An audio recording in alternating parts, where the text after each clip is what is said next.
So our main event today is Joe. He's going to walk us through the process of him writing his book. So we're excited for that. Looking forward to hearing what you have to say. Joe, take it away. Okay, thank you, everyone. Let me just put this in a different context. So many of you may not have any interest in writing or publishing a book in 3.5 months, right?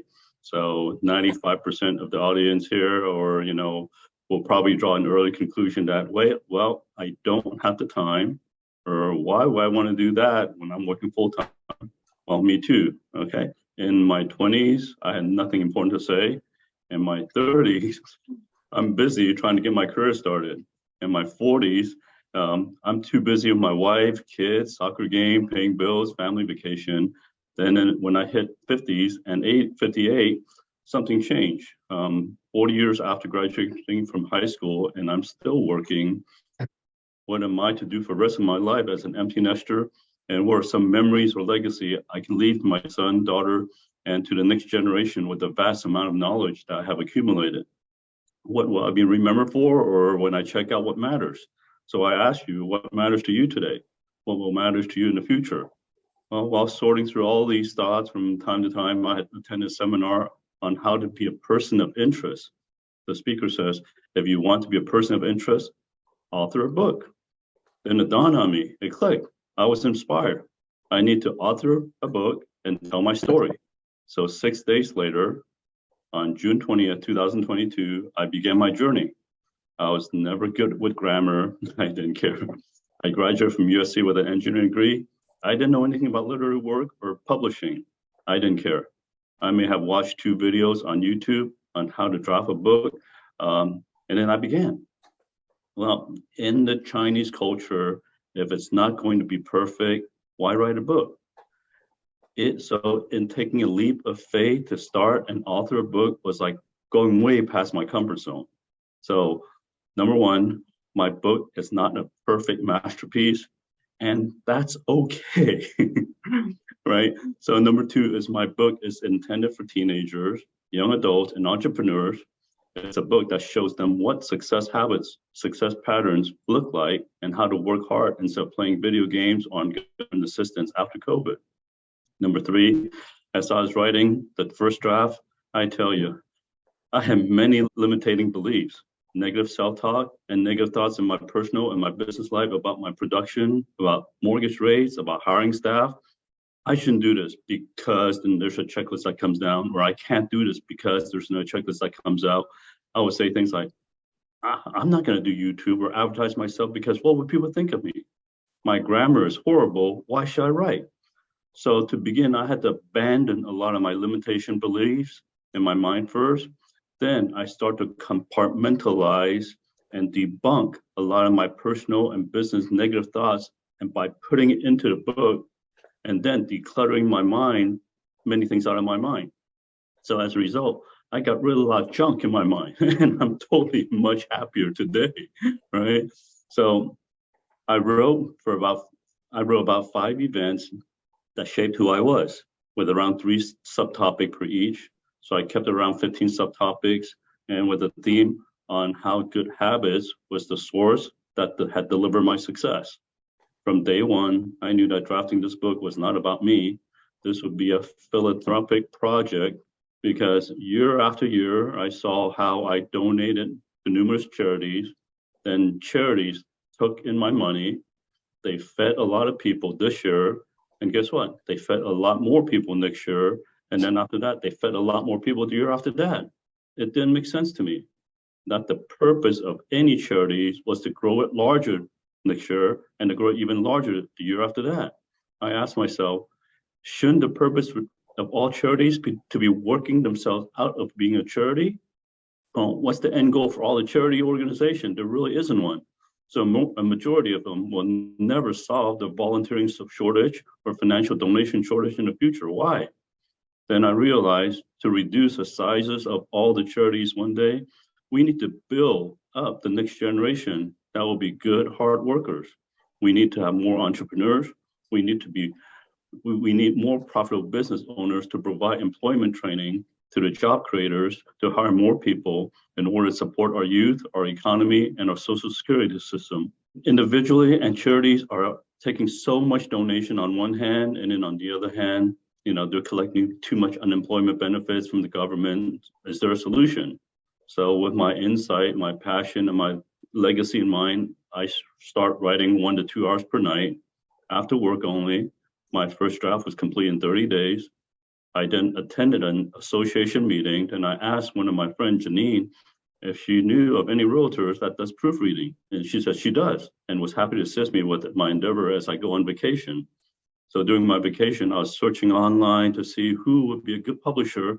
And I was glad I didn't choose any of them because of the customer reviews, and they were not very reputable. Then one day before I came home from vacation, I saw one of my past client, Ken. He was an author and he published 5 books. I asked if he would help me out, and he said yes. Then the fun began. Hey, change my title. The title won't sell. Won't make any sense to anybody. My original title was going to be Ideas Rich, Habits Poor, to take after like Rich Dad, Poor Dad, a purple cover, and an author that I co-authored before, which is called Land Rich, Cash Poor. So I was going to call this Ideas Rich, Habits Poor. And then she says, no one's going to read something that's poor. Okay, change the title. And she says, put my second chapter into chapter 1. So people read chapter 1, they don't read chapter 2. So I changed the chapter 2, chapter 1, and she says, say something nice about your wife. So I did. I made a lot of correction. Then when Ken types up my book, we spent another 28 more hours in grammatical correction, working through the title. I made 12 cover changes, and with a graphic artist. Then I saw my world began to change when the book was published and uploaded in Amazon distribution in 3.5 months. The book title is called The Habits Driven is the Game Changer. 30 days after that, my book was now available in 4 continents. What a rush. What a ride. I was so humble when the review starts coming in.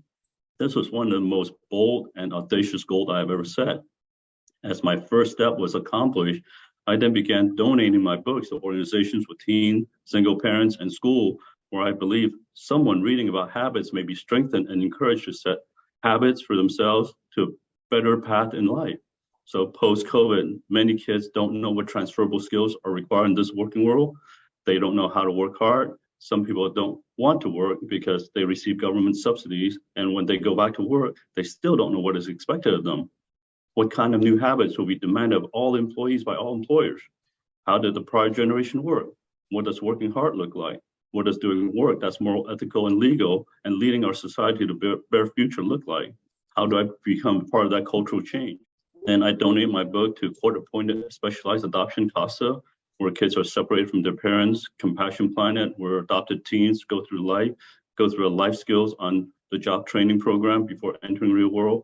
Delivered books to Acres of Hope, where battered women, single mom has shelter and housing, to various high school, where my hopes are that these students receive one of my book for free, read it, and make an impact in the world.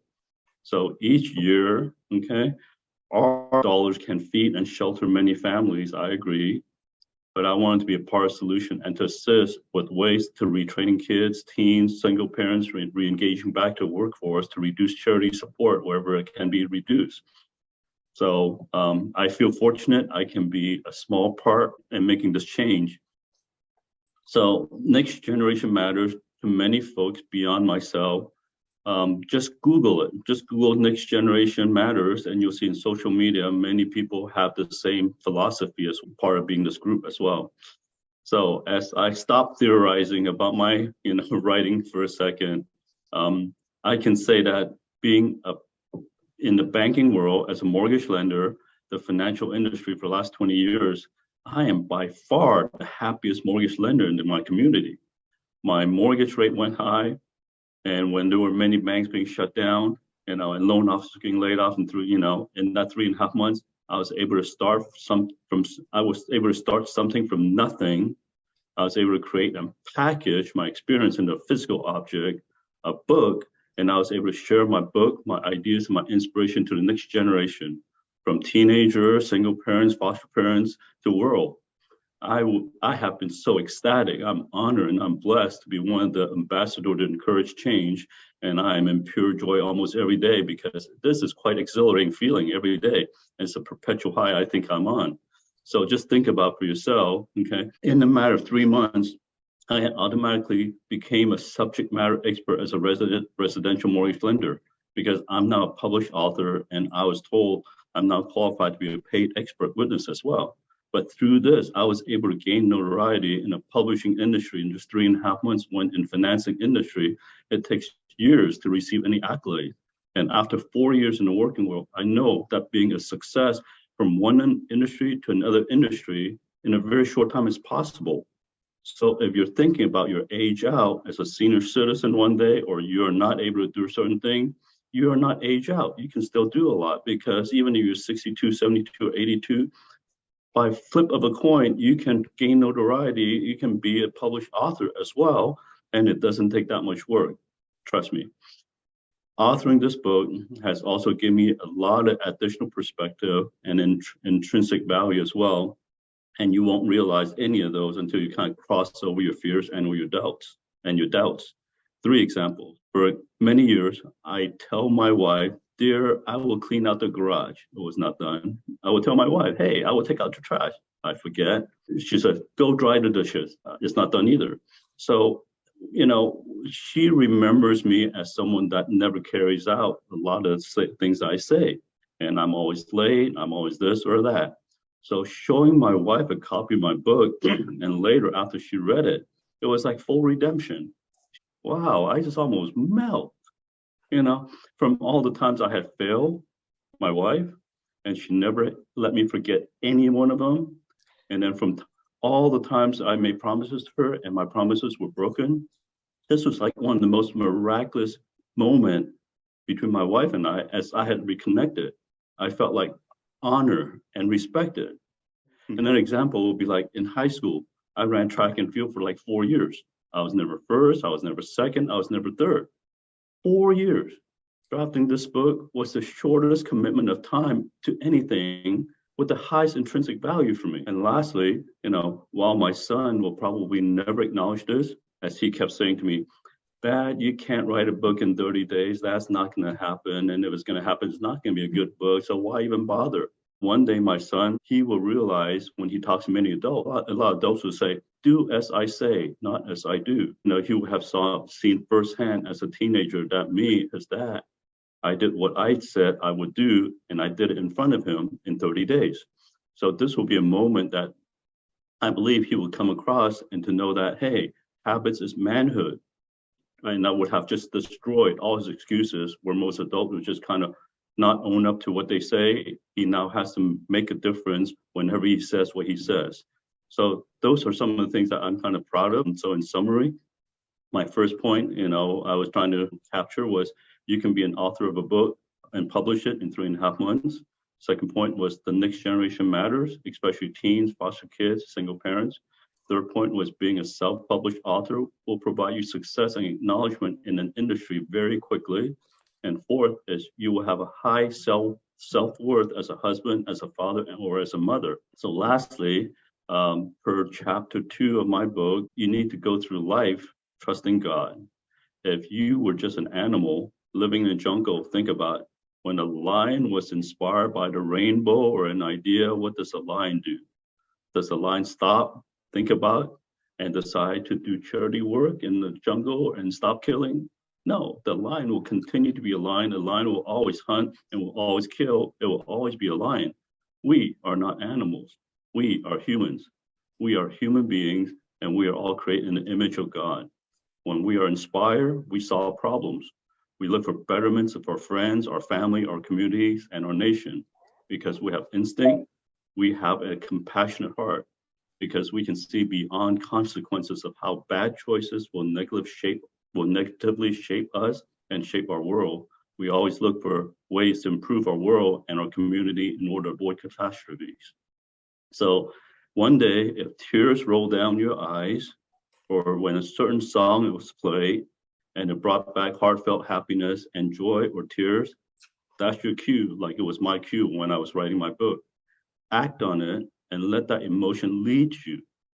When you are inspired, stop. Don't let that moment escape you.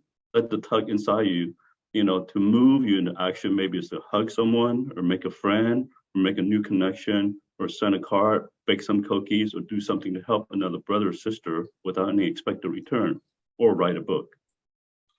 Or if negative emotion persists in your life and nothing's working out for you, stop. Be on your knees and pray, right? You are more than any animals in the jungle that cannot pray to its creator. If you believe in God, then live with the foundation of faith, like my chapter 2 talks about, that you know that everything will work out well based on your faith, your words, your deeds, and how you are always a beacon of hope to someone you meet every day. So finally, please enjoy my book. Habits Driven is a game changer to build the next generation.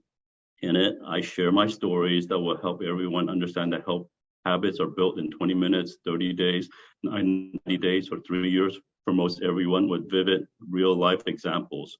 Habits build muscles.